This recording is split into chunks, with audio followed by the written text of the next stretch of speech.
नमस्कार, मी अर्चना केतकर।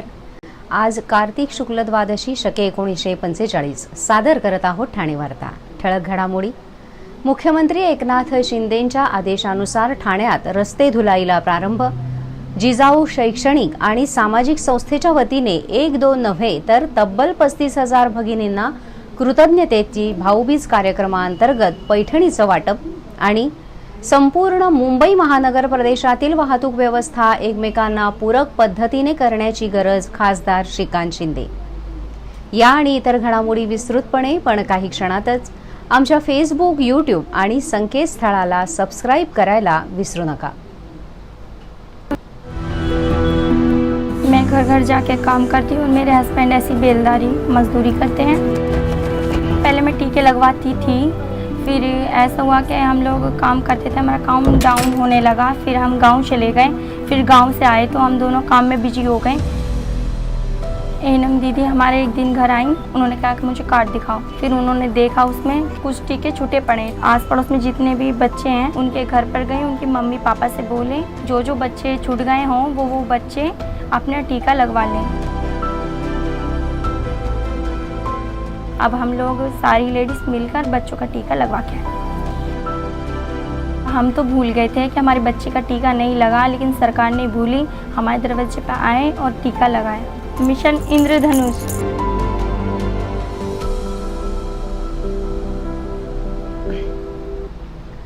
मुख्यमंत्री एकनाथ शिंदेंच्या आदेशानुसार ठाण्यात रस्ते धुलाईला प्रारंभ झाला आहे। प्रदूषण नियंत्रणासाठी मुंबईच्या प्रमाणे ठाणे शहरातील रस्ते पाण्याने धुण्याचे आणि रस्ते धुलाईसाठी प्रक्रिया केलेलं पाणी वापरण्याचे निर्देश मुख्यमंत्री एकनाथ शिंदे यांनी दिले होते। त्यानंतर ठाणे महापालिका आयुक्त अभिजित बांगर यांच्या मार्गदर्शनाखाली नगर अभियंता प्रशांत सोनाग्रा यांनी शहरातील सिमेंट कॉन्क्रीटचे रस्ते धुवायला प्रारंभ केला आहे। रस्ते धुलाईसाठी ठाणे पूर्व कोपरी येथील मलनिस्सारण प्रकल्पातील प्रक्रिया केलेल्या पाण्याचा पुनर्वापर करण्यात येत असून टँकरद्वारे रस्ते स्वच्छ करण्यात येत आहेत। त्यामुळे शहरातील रस्ते धूळमुक्त झाल्याने प्रदूषणात काही अंशी घट झाल्याचं दिसून येत आहे।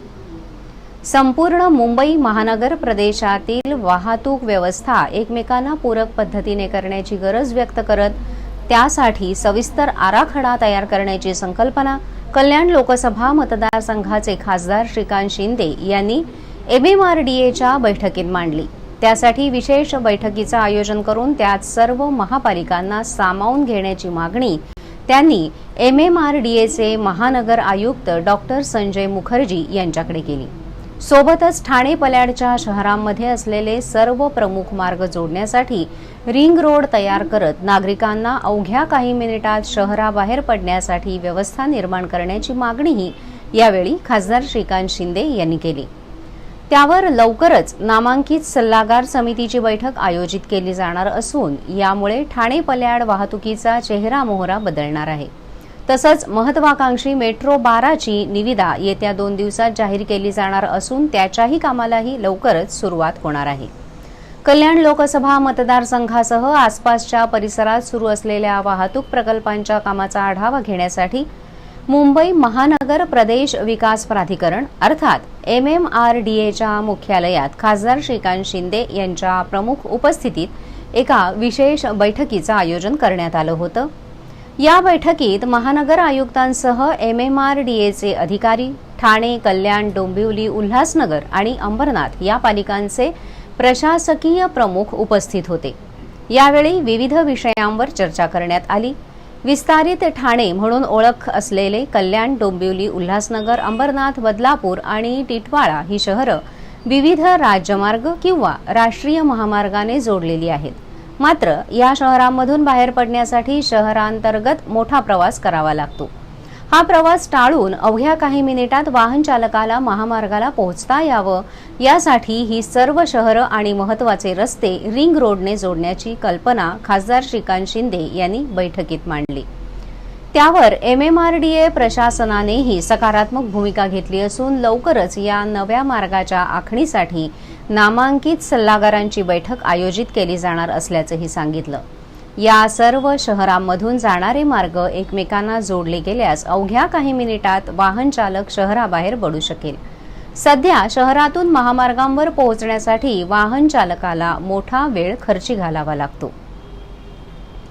शासकीय योजनांचे लाभ लाभार्थ्यांपर्यंत पोहोचावेत यासाठी विकसित भारत संकल्प यात्रा ही देशव्यापी मोहीम केंद्र शासनाकडून आखण्यात आली आहे।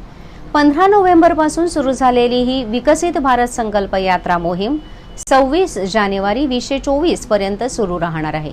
या मोहिमेतील सर्व योजना या तळागाळातील लाभार्थ्यांपर्यंत पोहोचाव्यात यासाठी ठाणे महापालिकेने महापालिका क्षेत्रातील तळागाळातील लोकांसाठी जनजागृती करणे, सोशल मीडिया उदाहरणार्थ फेसबुक, ट्विटर, इंस्टाग्राम या माध्यमातून या योजनांची माहिती पोहोचवणे आणि यासाठी स्वयंसेवी संस्थांना सहभागी करून घ्यावं असं केंद्र शासनाला अभिप्रेत आहे।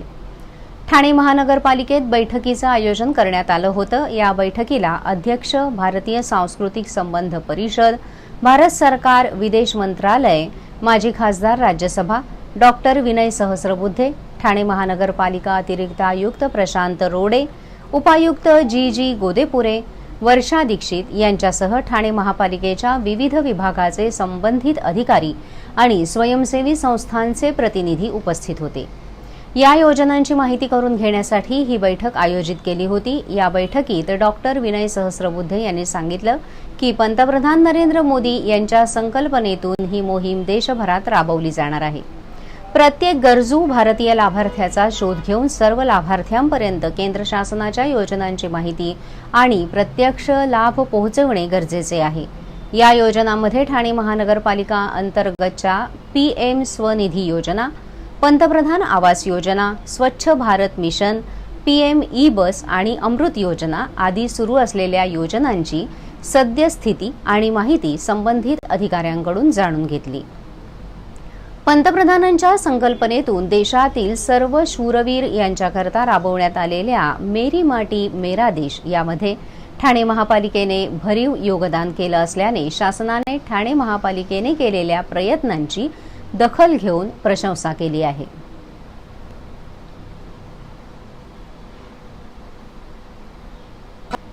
आपण पाहत आहात श्री स्थानक वाहिनी, ठाणे जिल्ह्याचं मुख्य व्यासपीठ।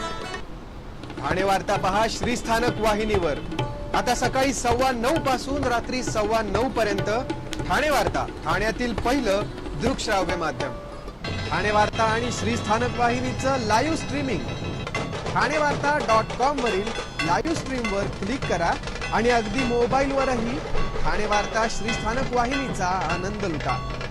यासाठी आमचं ॲप डाउनलोड करा। आपला परिसर स्वच्छ आणि सुंदर ठेवण्यासाठी ठाणे महापालिकेत सहकार्य करा।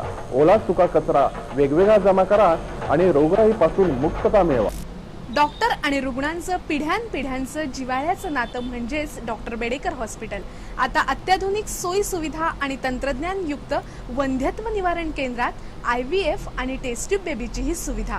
डॉक्टर बेडेकर हॉस्पिटल, महर्षी कर्वेपथ, ठाणे। 65 वर्षांची निरंतर सेवा। ठाणे वार्ता पहा श्री स्थानक वाहिनीवर। आता सकाळी 9:15 पासून रात्री 9:15 पर्यंत ठाणे वार्ता, ठाण्यातील पहिलं दृकश्राव्य माध्यम। आपण पाहत आहात श्री स्थानक वाहिनी, ठाणे जिल्ह्याचं मुख्य व्यासपीठ। कोरोना महामारीच्या कठीण काळात अगदी प्रामाणिकपणे आपलं कर्तव्य निभावत समाजासाठी देवदूत ठरलेल्या आरोग्य सेविका, डॉक्टर, नर्स, महिला स्वच्छता कामगार, महिला पोलीस या सर्वांनी आपला जीव धोक्यात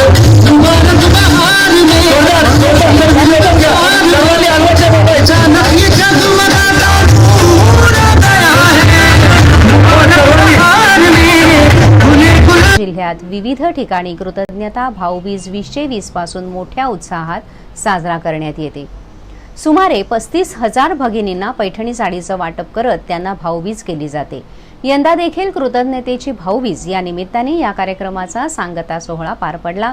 यावेळी उपस्थित महिलांना पैठणी साड्या देऊन सन्मान करण्यात आला। कुठलेही रक्ताचे नाते नसताना केवळ सामाजिक जाणीवेच्या भावनेतून निलेश सांबरे यांनी एक भाऊ हे नाते जपत कृतज्ञतेची भाऊबीज या 1-2 नव्हे तर तब्बल 35,000 भगिनींना कृतज्ञतेची भाऊबीज कार्यक्रमाअंतर्गत पैठणीचे वाटप केले। या सांगता सोहळा कार्यक्रमात विविध क्षेत्रात काम करणाऱ्या भगिनी हजारो संख्येने उपस्थित होत्या।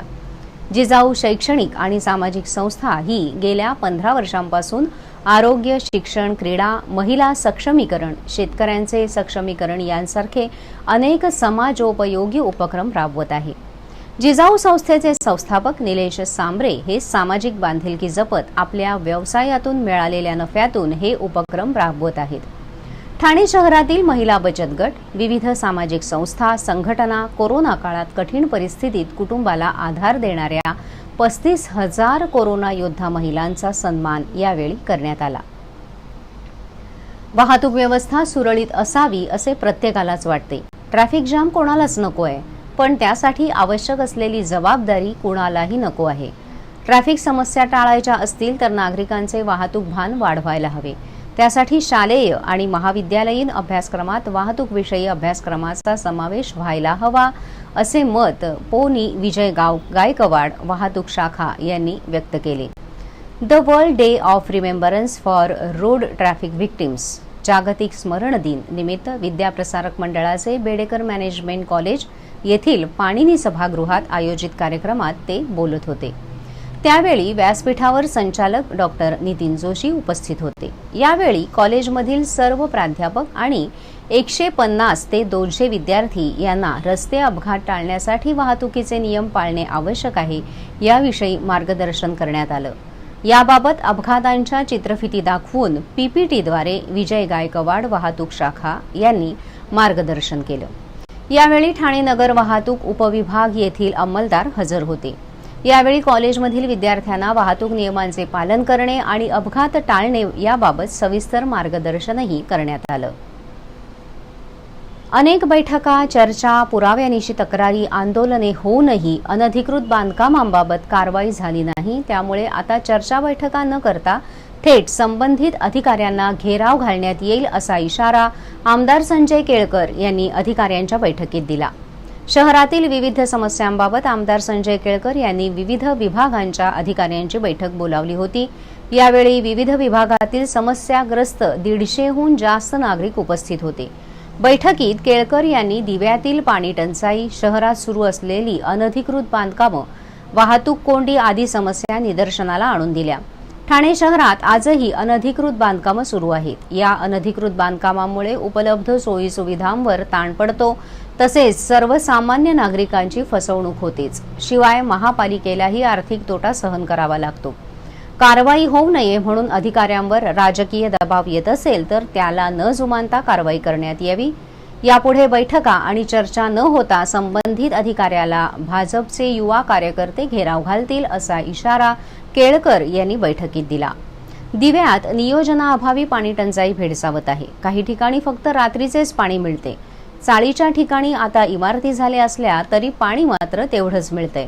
मुख्य जलवाहिनीतून उपजोडण्या पुरेशा प्रमाणात दिलेल्या नाहीत। परिणामी दिव्यात पाणी टंचाई भेडसावत असून टँकर लॉबी मोठ्या प्रमाणात सक्रिय झाली आहे। जर पाणी मिळणार नसेल तर दिवेकरांनी बिलही भरू नयेत असं आवाहन केळकर यांनी केलंय। या बैठकीत लोढा स्टर्लिंग, बाळकुम नाका ते कोलशेत येथील रस्त्याचे रखडलेले काम, वीज वितरण कंपनीचे केबल टाकण्याचे अर्धवट राहिले काम, कंत्राटी कामगारांना तडकाफडकी कामावरून कमी करण्यात आले, इमारत क्रमांक 54 आणि 55च्या सफाई कामगारांना हक्काची घरं, कोलशेतकडे जाणारा रस्ता वाहतुकीसाठी खुला करणे, ठाणे रेल्वे स्थानक, गावदेवी मंदिर, हनुमान मंदिर परिसरात होणारी वाहतूक कोंडी आणि पार्किंग आदी समस्यांबाबत या बैठकीत चर्चा करण्यात आली। अपंग संजीवनी, नवजीवन कल्याणकारी संस्था आणि Mumbai cricket association for the disable यांच्या सहकार्याने धर्मवीर आनंद दिघे दिव्यांग क्रिकेट चषक स्पर्धेचं आयोजन ठाण्यात करण्यात आलं आहे। शुक्रवारी सकाळी 9 वाजता या स्पर्धेचं उद्घाटन खासदार श्रीकांत शिंदे यांच्या हस्ते करण्यात येणार असून याप्रसंगी ठाणे स्पोर्टिंग क्लबचे अध्यक्ष डॉक्टर राजेश मडवी यांची विशेष उपस्थिती असणार आहे। येत्या 3 डिसेंबर रोजी जागतिक दिव्यांग दिनानिमित्त शुक्रवार 24 आणि शनिवार 25 नोव्हेंबर रोजी ठाणे येथील सेंट्रल मैदान इथे हे दिव्यांगांचे राज्यस्तरीय क्रिकेट सामने होणार आहेत। या स्पर्धेमध्ये Mumbai cricket association for the disable, Thane cricket and sports association for disable, Raigad cricket संघ रायगड, निशांग जनखल आवाम कल्याण समिती, मध्य प्रदेश आणि global physically challenged welfare society, Nagpur हे संघ सहभागी होणार आहेत. दिव्यांग खेळाडूंच्या या स्पर्धेसाठी ठाणे स्पोर्टिंग क्लबचे अध्यक्ष डॉक्टर राजेश मढवी यांचे मोलाचे सहकार्य लाभल्याचे प्रशिक्षक शशिकांत नाईक यांनी सांगितले. राज्यातील 36 जिल्ह्यात येत्या 1 डिसेंबरपासून तहसीलदार आणि नायब तहसीलदार बेमुदत कामबंद संपावर जात असल्याचे महाराष्ट्र राज्य तहसीलदार आणि नायब तहसीलदार संघटना यांनी स्पष्ट केले आहे. 3 मार्च 2023 रोजी राज्यभरातील तहसीलदार, नायब तहसीलदार यांनी बेमुदत कामबंद संप पुकारला होता. त्यानंतर मुख्यमंत्री एकनाथ शिंदे आणि उपमुख्यमंत्री देवेंद्र फडणवीस यांनी तहसीलदार संघटनेची मागणी मान्य करत स्वाक्षरी करून राजपत्रित वर्ग 2 यांचे ग्रेड पे 4,800 रुपये वाढवण्याच्या प्रस्तावाला मंजुरी दिली. या प्रस्तावाला आता अपर मुख्य सचिव यांच्याकडून केराची टोपली दाखवत असल्याचे तहसीलदार संघटनांकडून सांगण्यात आलं आहे. त्यामुळे राज्यभरातील तहसीलदार, नायब तहसीलदार यांनी नाराजी व्यक्त केली असून राज्यातील तहसीलदार, नायब तहसीलदार यांच्यावर अतिरिक्त जबाबदाऱ्या आणि अधिकार दिले जातात. मात्र पगारवाढ होत नसल्याने येत्या 1 डिसेंबरपासून राज्यभरातील तहसीलदार आणि नायब तहसीलदार हे बेमुदत संपावर जाणार असल्याचंही सांगितलंय. या बेमुदत कामबंद संपामुळे शेतकरी आणि शालेय विद्यार्थ्यांना आता नवीन वर्षात शासकीय दाखल्यापासून वंचित राहावं लागणार आहे. त्याचबरोबर शासन आपल्या दारी हा उपक्रमाला देखील फटका पडणार असल्याचं बोललं जातंय. त्यामुळे नववर्षाच्या स्वागताला अशा प्रकारच्या संपामुळे नागरिकांना प्रशासकीय दाखले मिळण्यासाठी ताटकळत राहावं लागणार आहे. यामुळे हा संप कधी मागे घेतला जाईल, मुख्य अपर सचिव हा प्रस्ताव कधी पूर्ण करतील हेच पाहणं महत्त्वाचं ठरणार आहे. कल्याण येथील प्रसिद्ध गिर्यारोहक प्रशील जयदेव अंबादे यांनी 13 दिवसांपर्यंत चाललेल्या भारत नेपाळ मोहिमेअंतर्गत एव्हरेस्ट बेस कॅम्पवर तिरंगा फडकावला आहे. या मोहिमेमध्ये भारतातील वेगवेगळ्या राज्य, महाराष्ट्र, हरियाणा, राजस्थान, कर्नाटक आणि दिल्ली येथील 8 गिर्यारोहकांनी सहभाग नोंदवला होता. प्रशील अंबादे यांनी या मोहिमेअंतर्गत जगातील सर्वात उंच शिखर माउंट एव्हरेस्टच्या बेस कॅम्प, ज्याची समुद्र सपाटीपासूनची उंची 17,598 फूट आहे, या जागेवर पोहोचून तिरंगा फडकावला आहे. 13 दिवस चाललेल्या या मोहिमेमध्ये कमी वायुदाब, कमी ऑक्सिजन, लांबवर पसरलेले रस्ते आणि उपलब्ध पाणी अशा अनेक कठीण परिस्थितीला पार करत सामोरे जावे लागते. प्रशीलने एव्हरेस्ट बेस कॅम्पवर पोहोचून लोकांना पृथ्वीवर वाढत्या तापमानाकारणामुळे ग्लेशियर वितळून होणाऱ्या नुकसानाबद्दल माहिती दिली. लोकांना स्वच्छतेचा संदेश तसेच जास्तीत जास्त झाडे लावण्यासाठी विनंती केली, जेणेकरून येणाऱ्या काळात वाढत्या तापमानाकारणे वितळणाऱ्या ग्लेशियरला आपण वाचवू शकू. या मोहिमेदरम्यान प्रशील अंबादे यांनी वृक्षतोडीकरण, जागतिक तापमान वाढ होऊन पृथ्वीवर होणारे दुष्परिणाम याबाबत चिंता व्यक्त केली आहे. तसेच वाढत्या तापमानाला कमी करण्यासाठी वृक्षारोपण हा एकमेव मार्ग आहे असंही त्यांनी तिथे सांगितलं.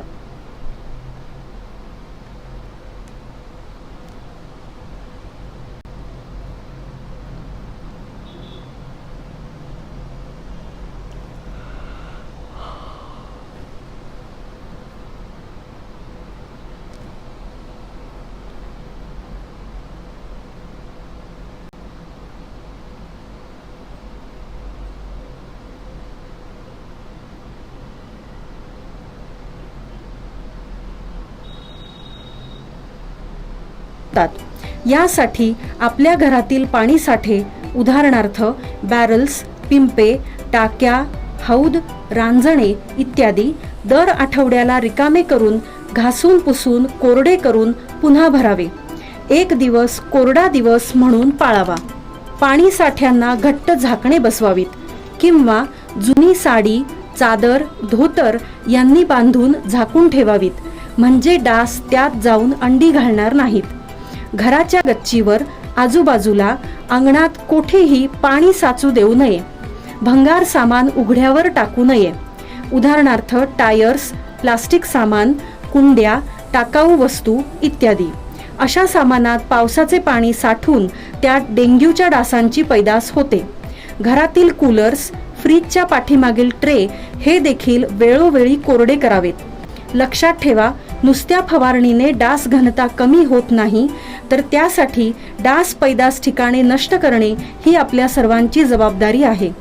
कोणताही ताप अंगावर न काढता जवळच्या शासकीय रुग्णालयात मोफत औषधोपचार घ्या.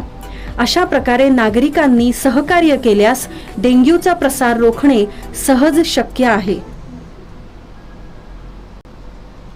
आपण आपले कार्यक्रम अथवा बातम्या आम्हाला ठाणेवार्ता@gmail.com या आमच्या ईमेलवर कळवू शकता. ठळक घडामोडी शेवटी पुन्हा एकदा. मुख्यमंत्री एकनाथ शिंदेंच्या आदेशानुसार ठाण्यात रस्ते धुलाईला प्रारंभ. जिजाऊ शैक्षणिक आणि सामाजिक संस्थेच्या वतीने 1-2 नव्हे तर तब्बल 35,000 भगिनींना कृतज्ञतेची भाऊबीज कार्यक्रमाअंतर्गत पैठणीचे वाटप. आणि संपूर्ण मुंबई महानगर प्रदेशातील वाहतूक व्यवस्था एकमेकांना पूरक पद्धतीने करण्याची गरज खासदार श्रीकांत शिंदे. या होत्या ठाणे वार्ता. आपली एखादी बातमी बघायची राहून गेल्यास आपण आमच्या ठाणेवार्ता.in या संकेतस्थळाला किंवा फेसबुक पेज तसंच यूट्यूब चॅनलला अवश्य भेट द्या. तर मग पुन्हा भेटू पुढील बातमीपत्रात फक्त श्रीस्थानक वाहिनीवर. धन्यवाद.